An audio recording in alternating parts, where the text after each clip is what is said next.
ప్రత్యేకత మనందరికీ తెలిసిందే.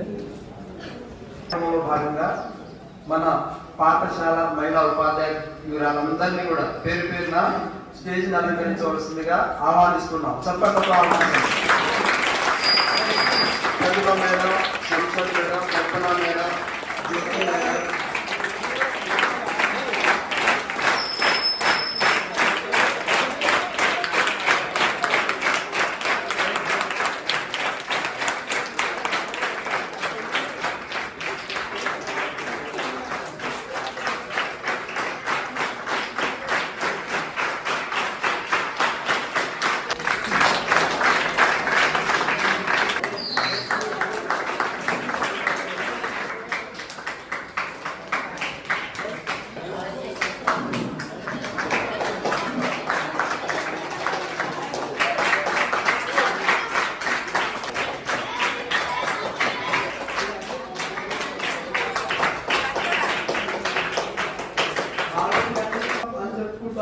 కానీ స్వార్థపూరితమైన జీవితాన్ని వాళ్ళు త్యాగం చేస్తారన్నమాట. నేను స్వార్థంగా జీవిస్తే నా కుటుంబం ఎక్కడ ఇబ్బందులు పాలవుతుందో, నేను పని చేయకపోతే ఎక్కడ ఇబ్బంది పడతా, సమాజంలో మా కుటుంబం యొక్క గౌరవాన్ని ఎక్కడ తగ్గించకూడదని చెప్పేసి ఆహ్వానిస్తులు కష్టపడుతూ సమాజం అభ్యున్నతి, తన కుటుంబ అభ్యున్నతి జరిగినప్పుడు తప్పకుండా సమాజ అభ్యున్నతి జరుగుతుంది కదా, దేశ అభ్యున్నతి జరుగుతుంది కదా.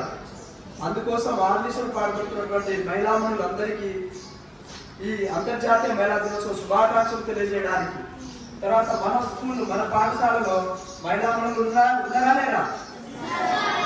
మన పాఠశాలలో ప్రతి క్లాసు నీటిగా ఉండడానికి కారణం ఎవరు? వాళ్ళే కదా.